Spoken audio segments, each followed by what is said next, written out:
আমাদের মনে রাখতে হবে, আল্লাহ রাব্বুল আলামিন যেই নেতৃত্ব উলামায়ে কেরামদের দিয়েছেন, যেই নেতৃত্ব আলেমদেরকে দিয়েছেন, সেই নেতৃত্ব যুগে যুগে আলেমরা দিয়েছে।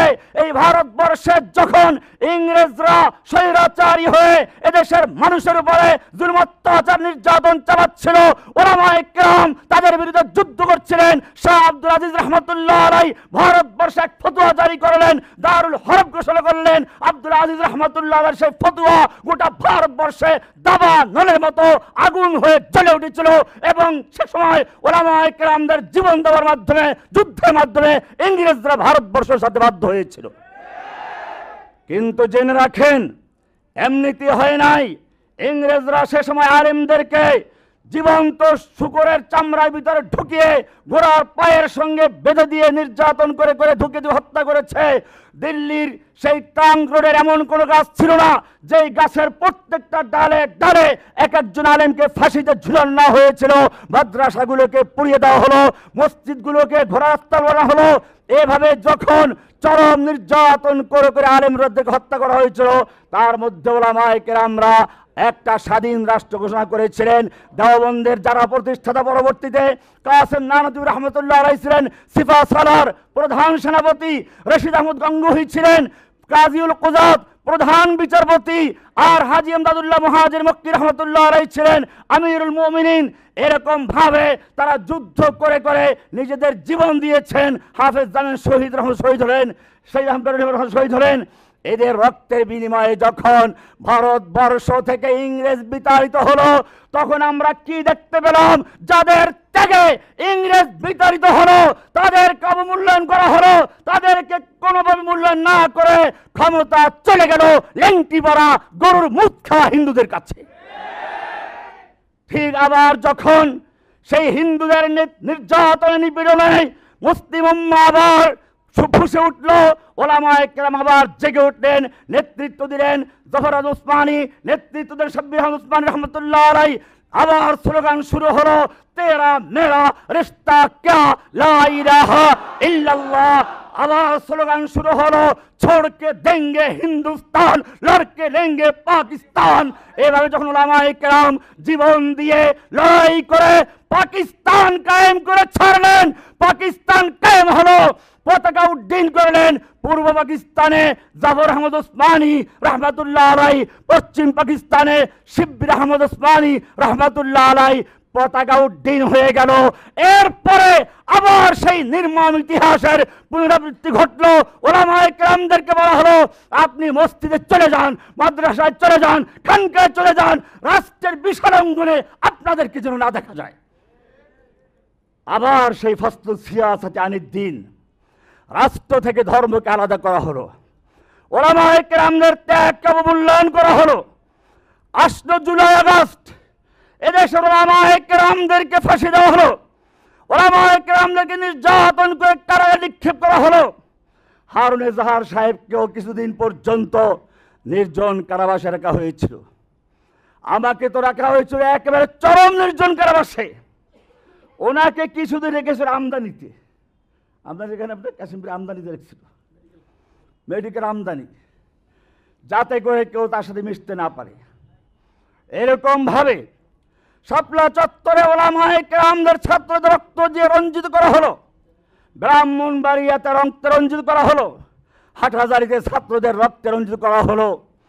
এভাবে যখন তীরে তীরে দেশের উলামায়ে কেরামদের বিরুদ্ধে অত্যাচার নির্যাতনের ক্ষোভে গোটা দেশ ফুটে উঠেছিল, এইভাবে যখন ছাত্র জনতা ঐক্যবদ্ধ হলো, স্বৈরাচার পতন হলো, আমরা সেখানেও দেখলাম যেদিন তাদের স্বার্থের প্রয়োজন ছিল সেদিন আল্লামা মামুনুল হক সাহেবকে ডাকা হলো, মনির হোসেন কাসেমী সাহেবকে ডাকা হলো, চরমনাই পীর সাহেবকে ডাকা হলো। যখন স্বার্থ উদ্ধার হয়ে গেল তখন তাদেরকে লাথি মেরে ফেলে দিয়ে আবার সেই এনজিও নাস্তিক মুরতাদদের ক্ষমতা পাকাভুক্ত করা হলো।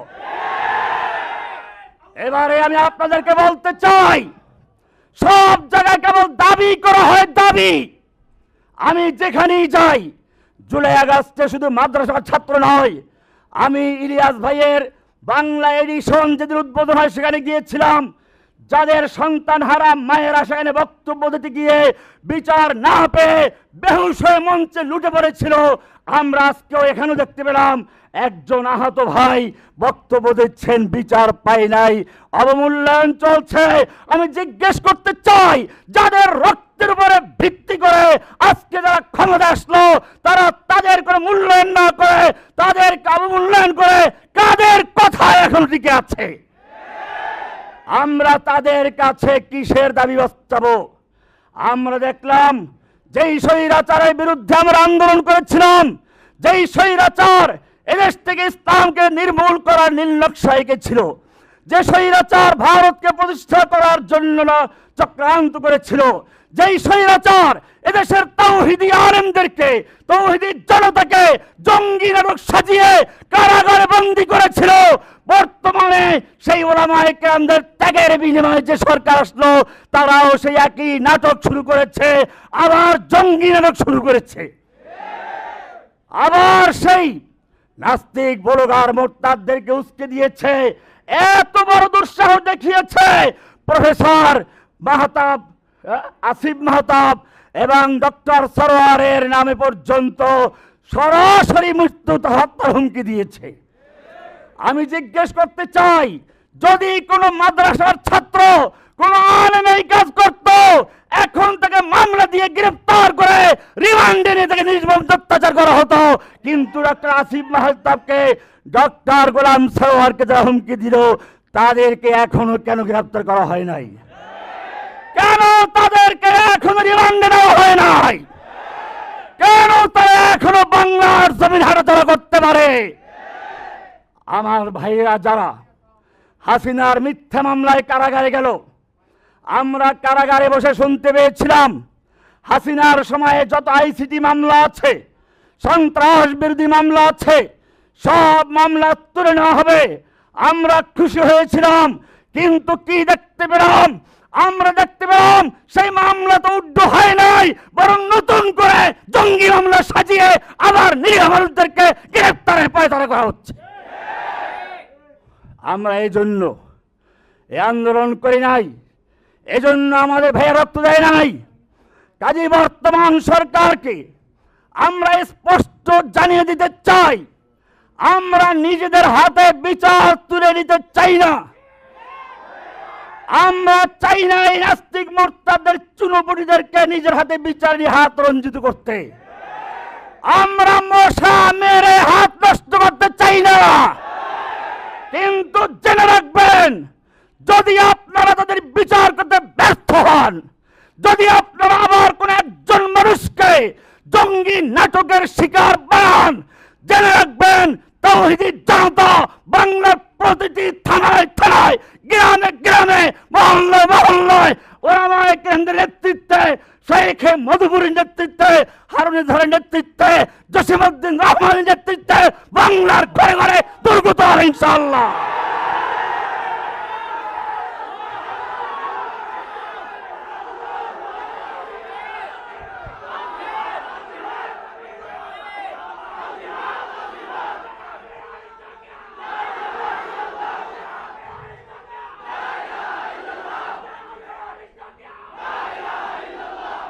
হাসিনার ঘাপটি মেরে থাকা দোসররা সরকারকে বুঝিয়েছে সন্ত্রাস তো হয়েছে, কারা করেছে, এই মামলা উড্ড করা যাবে না, এগুলো মিথ্যা মামলা নয়। আমি জিজ্ঞেস করতে চাই, আমাদের মামলা যদি মিথ্যা না হয়, হাসিনা আমাদের বিরুদ্ধে মামলা করেছে তা যদি মিথ্যা না হয়, ডক্টর ইউনূস সাহেব আপনাকেও তো চোর বানিয়ে লোহার খাঁচায় ঢুকিয়েছিল, আপনার তা মিথ্যা নয়।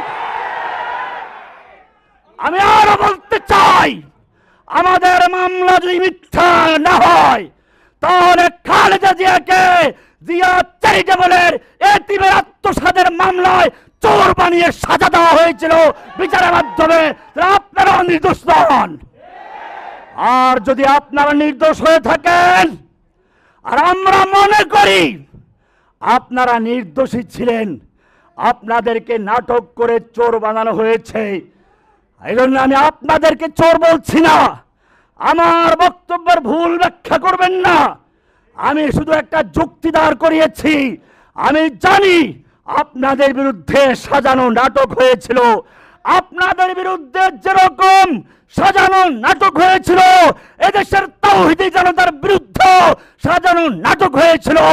আপনাদের মামলাগুলো যেভাবে নিষ্পত্তি করেছেন অনতি বিলম্বে তাওহীদি জনতার সকল মামলা দ্রুত নিষ্পত্তি করে যারা মুক্ত হয়েছে তাদেরকে স্বাধীন করে দিন, যারা এখনো কারাগারে আছে দ্রুত মুক্তির ফয়সালা করে দিন। আর যদি মুক্তি না করে আমি আমার তাওহীদি জনতাকে বলি, যদি প্রয়োজন হয় এই কারাগারে বন্দী ভাইদের মুক্তি করার জন্য আবার রাজপথে নেমে বুকের তাজা রক্ত ঢেলে দিতে পারে, তোমরা তৈরি আছো কিনা ইনশাআল্লাহ? अब हमारा एक ही काम, अब हमारा एक ही काम, इंतकाम इंतकाम। अब हमारा एक ही काम, কিন্তু মনে রাখতে হবে আমাদেরকে বিচ্ছিন্ন করার চক্রান্ত হচ্ছে, কুফফারদের কৌশল হচ্ছে। মুসলিম দেশগুলো যাতে ঐক্যবদ্ধ না হতে পারে সেজন্য আন্তর্জাতিকভাবে একটা দলের বিরুদ্ধে আরেকটা দলকে খেপিয়ে দাও, যুদ্ধ লাগাও এবং একটা দলের কাছে অস্ত্র বিক্রি করে দাও। ইরাক এবং ইরান যুদ্ধ 8 বছর চলেছে, যারা পুরাতন যারা জানেন। এরপরে দেশের ভিতরে তাদের চক্রান্ত হচ্ছে মুসলিম দলগুলো যাতে ঐক্যবদ্ধ না হতে পারে সেজন্য এক দলের বিরুদ্ধে আরেক দলকে লেলিয়ে দাও। বিশেষ করে এখন চক্রান্ত শুরু হচ্ছে, আপনারা যারা তাওহীদের অনুসরণ করেন আপনাদের মধ্যেও ঐক্যবদ্ধকে নষ্ট করার জন্য এক বিশাল চক্রান্ত শুরু হয়েছে, দালাল তৈরি করার চক্রান্ত শুরু হয়েছে। আমি জিজ্ঞেস করতে চাই, তোমরা কি তাদের ফাঁদে পা দিয়ে মুসলিম উম্মাহকে আরো বিভক্ত করবে না ঐক্যবদ্ধ হতে চাও? ছাত্র জনতা ওলামা জেনে রাখবে, আমি আজকে এখানে দেখতে পাচ্ছি 2 রকম লোকে আছেন। যদি আপনারা কষ্ট মনে না করেন, আমি দেখতে চাই মাদ্রাসার ছাত্র কতজন আছেন, তুলাবেন, স্কুল না। এবারে আপনারা নামান, আমি দেখতে চাই কতজন স্কুল কলেজ এবং জেনারেল শিক্ষিত রয়েছেন। প্রমাণিত হলো,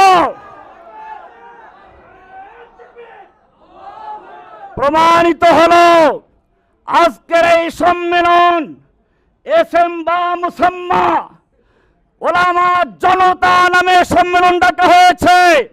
এখানে শুধু ওলামা জনতা নয়, বুদ্ধিজীবী আছে, সামরিক বাহিনীর লোক আছে, সর্বস্তরের তাওহীদি জনতা আছে, মুরব্বী ওলামায়ে কেরাম আছে। আমি সবসময় বলে থাকি, একটা আন্দোলন যদি পূর্ণ হতে হয় মুরব্বী আলেমদের পরামর্শ, যুবকদের রক্ত, ধনীদের অর্থ প্রয়োজন। আজকে আমরা সেই 3টার সমন্বয় দেখতে পাচ্ছি। আমাদের ঐক্যবদ্ধ থাকতে হবে, বাতিলের কোনো চক্রান্ত যেন আমাদের ঐক্য বিচ্ছিন্ন করতে না পারে। কোরআন বলছে, ওয়ালা তানাজাউ ফাতাফশালু ওয়া তাযহাবা রিহুকুম, খবরদার তোমরা বিচ্ছিন্ন হও না, ঝগড়া লিপ্ত হও না, তানাজু করো না, ঝগড়া করো না, তাহলে তোমরা বিচ্ছিন্ন হয়ে হীনমন্য হয়ে যাবে। ফাতাফশালু, দুর্বল হয়ে যাবে, ওয়া তাযহাবা রিহুকুম, তোমাদের রিহ, তোমাদের প্রভাব দুশমনদের অন্তর থেকে কমে যাবে। সূরা আনফাল 46 নম্বর আয়াত। আল্লাহ সুবহানাহু ওয়া তাআলা বলেছেন, ইন্নাল্লাহা লা ইউগাইয়িরু মা বিকওমিন হাত্তা ইউগাইয়িরু মা বিআনফুসিহিম। আল্লাহ তাআলা কোন জাতির ভাগ্য পরিবর্তন করেন না, অবস্থা পরিবর্তন করেন না যতক্ষণ পর্যন্ত তারা তাদের নিজেদের ভিতর পরিবর্তন না করে। বোঝা গেল আমাদের পরিবর্তন আনতে হবে। আমাদের চিন্তা চেতনা গোলামি করতে করতে এমন হয়ে গেছে, এখন লেংটি পরা, প্যান্ট পরা কোন নাস্তিক দল, সেকুলার দলের গোলামি করতে না বলে আমাদের ভালো লাগে না। কেমনে কে কোন দলের সাথে যুক্ত হবে, কার পাচাটা গোলামি করবে, উচ্ছিষ্ট খাবে, সেজন্য এক একটা বড় দলের পিছনে পিছনে পা চাটতে শুরু করেছে। সেজন্য মনে রাখতে হবে, কোরআন পরিষ্কার বলছে সূরা হুদের 113 নম্বর আয়াত, ওয়ালা তারকানু ইলাল্লাযিনা যালামু, ওয়ালা তারকানু ইলাল্লাযিনা যালামু, তোমরা জালিমদের দিকে ঝুঁকে যেও না, জালিমদের সাথে ঝুঁকে যেও না। ফাতামাসসাকুমুন নার, তোমাদেরকে আগুনে স্পর্শ করবে, দুনিয়ার বুলেটের আগুনে স্পর্শ করবে, কিয়ামতের পরে জাহান্নামের আগুনে স্পর্শ করবে। দুনিয়া তো লাঞ্ছিত হবে, আখিরাতে বঞ্চিত হবে। আল্লাহ রাব্বুল আলামিন সেজন্য বলেছেন ওয়ালা তাহিনু ওয়ালা তাহজানু ওয়া আনতুমুল আ'লাউনা ইন কুনতুম মুমিনিন, তোমরা ভয় পেও না, তোমরা চিন্তা করো না, দুর্বল হয়েও না, তোমরাই হবে বিজয়ী, তোমরাই থাকবে উচ্চাসনে। ইন কুনতুম মুমিনিন, সত্য মুমিন হতে হবে।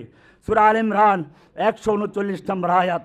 আল্লাহ রাব্বুল আলামিন মনে রাখবেন, জালিমদেরকে একটু ঢিল দেন, ছাড় দেন, ছেড়ে দেন না। সেজন্য মনে রাখতে হবে, আল্লাহ বলেছেন ওয়া তিলকাল আইয়ামু নুদাবিলুহা বাইনান নাস, পরিবর্তন করবেন, ক্ষমতার পালাবদল ঘটাবেন, ফেরাউনদেরকে স্থায়ী রাখবেন না। এজন্য কোরআন বলছে যা আল হক্কু ওয়া যাহাকাল বাতিল ইন্নাল বাতিলা কানা যাহুকা। ফেরাউন আয়ে, হামান আয়ে, জালিম জাবের সুলতান আয়ে, कितने कितने शैतान आए, सब हुई रसवाई हासिल। बोलो जा अल हक,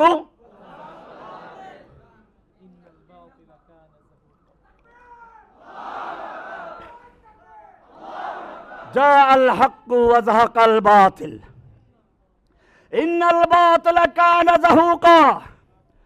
जिन्ना आए मूजिब आए, हसीना आए, कौवा कादर, कौवा कादर खैरुल आए, मानिक नौफल पोलक आए, कामल आनिस मोनिर आए, कितने कितने शैतान आए, सबको हुई रसवाई हासिल। जा अल हक व ज़हक़ल बातिल तिलकाल अय्यामु नुदाविलुहा বাইনান নাস। সেজন্য তোমাদের মনে রাখতে হবে, বদরের যুদ্ধে একদিকে আবু জাহেল বলছে উলু হুবাল, জয় হুবাল, আল্লাহ রাসূল বলছেন বলো আল্লাহু আকবার, আল্লাহ মহান। ওরা বলছে লানাল উজ্জা ওয়ালা উজ্জা লাকুম, আমাদের উজ্জা আছে, আমাদের অস্ত্র আছে, আমাদের শক্তি আছে। হাসিনা বলছে আমাদের ভারত আছে, আমাদের পারমাণবিক বোমা আছে, আমাদের 2 লক্ষ সৈনিক আছে। আমরা বলবো কি, আল্লাহ বলছেন যালিকা বিআন্নাল্লাহা মাওলাল্লাযীনা আমানু ওয়া আন্নাল কাফিরিনা লা মাওলা লাহুম। সূরা মুহাম্মদ 11 নম্বর আয়াত। আল্লাহ বলছেন ওদের উজ্জা আছে, লাত আছে, মানাত আছে, নরেন্দ্র আছে, সৈনিক আছে, বোমা আছে, ওদের মাওলা নাই। যালিকা বিআন্নাল্লাহা মাওলাল্লাযীনা আমানু, তোমাদের মাওলা আছে, ওয়া আন্নাল কাফিরিনা লা মাওলা লাহুম, কাফিরদের মাওলা নেই। ভাইরা আমার, আজকে যারা বড় বড় দলের কাছে আপোষ করতে চান, আমরা শুনেছিলাম, যদিও আমি গণতন্ত্রের ব্যাপারে অ্যালার্জি আছে এবং বিশ্বাস করি গণতন্ত্রের জন্ম হয়েছে ইসলামকে ধ্বংস করার জন্য। এই গণতন্ত্র দিয়ে কখনো ইসলাম কায়েম হওয়া সম্ভব নয়। তারপরেও গণতান্ত্রিক দলগুলো আছে, তাদের ঐক্য দেখে আনন্দ পেয়েছিলাম, মনে করেছিলাম যাই হোক তারা ক্ষমতায় গেলে কমপক্ষে হাসিনার মতো দরকার হবে না। কিন্তু কি দেখতে পেলাম, তাদের মধ্যে এখন কেউ কেউ ঘুর করছেন বড় বড় কোন দলের কাছে গিয়ে নেতৃত্ব পাওয়ার জন্য। আল্লাহ বলছেন আয়াবতাগুনা ইনদাহুমুল ইজ্জাহ ফাইনাল ইজ্জাতা লিল্লাহি জামিআ। সূরা নিসা 139 নম্বর আয়াত। আল্লাযীনা ইয়াত্তাখিযুনাল কাফিরিনা আউলিয়া মিন দুনিল মুমিনিন, যারা মুমিনদেরকে বাদ দিয়ে কাফেরদেরকে অভিভাবক বানায়, বন্ধু বানায়, যাদের সাথে ঐক্যজোট করে, আল্লাহ বলছেন আয়াবতাগুনা ইনদাহুমুল ইজ্জাহ, তারা কি ওদেরকে ইজ্জত চায়, সম্মান চায়, ক্ষমতা চায়। ইন্নাল ইজ্জাতা ফাইনাল ইজ্জাতা লিল্লাহি জামিআ। আল্লাহ বলছেন সমস্ত ইজ্জত, পরাক্রমশালী, ক্ষমতা এবং সম্মানের চাবিকাঠি আল্লাহ। কে ক্ষমতার মালিক? কে? সুতরাং যদি সত্যিকার অর্থে ইসলাম কায়েম করতে চান, আর কোন দাবি দেওয়া নয়, বাংলাদেশের সর্বত্র আজকে যেরকম ওলামা এবং জনদক্ষবদ্ধ হয়েছে, আজকে আমার এই আওয়াজ যে পর্যন্ত যাবে সারা বাংলাদেশের তাওহীদি জনতাকে আলেম আমাদেরকে বলবো আর বিচ্ছিন্ন নয়, এই ব্যানারে ঐক্যবদ্ধ হয়ে রাস্তায় নেমে আসুন। ইনশাআল্লাহ আমরা কারো কাছে দাবি আদায় করে নয়, নিজেরা ক্ষমতায় গিয়ে ক্ষমতা দখল করে এরপরে আমাদের ভাইদের মুক্ত করব, এরপরে কোরআন রাজ কায়েম করব ইনশাআল্লাহ। আগামী বিপ্লব ইসলামের বিপ্লব, আগামী বিপ্লব কোরআনের বিপ্লব, আগামী বিপ্লব হবে মানব রচিত সংসদকে উৎখাত করে আল্লাহর দেওয়া সংবিধানকে আদালতে সংসদে কায়েম করে ছাড়বে ইনশাআল্লাহ। मनफात एक है इस कौम की, नुकसान भी एक ही सबका नबी दीन भी ईमान भी एक, हरमे पाक भी अल्लाह भी कुरान भी एक, क्या बड़ी बात थी होते जो मुसलमान भी एक। व आखिर दावाना अल्हम्दुलिल्लाहि रब्बिल आलमीन। अस्सलामु अलैकुम व रहमतुल्लाहि व बरकातुहू।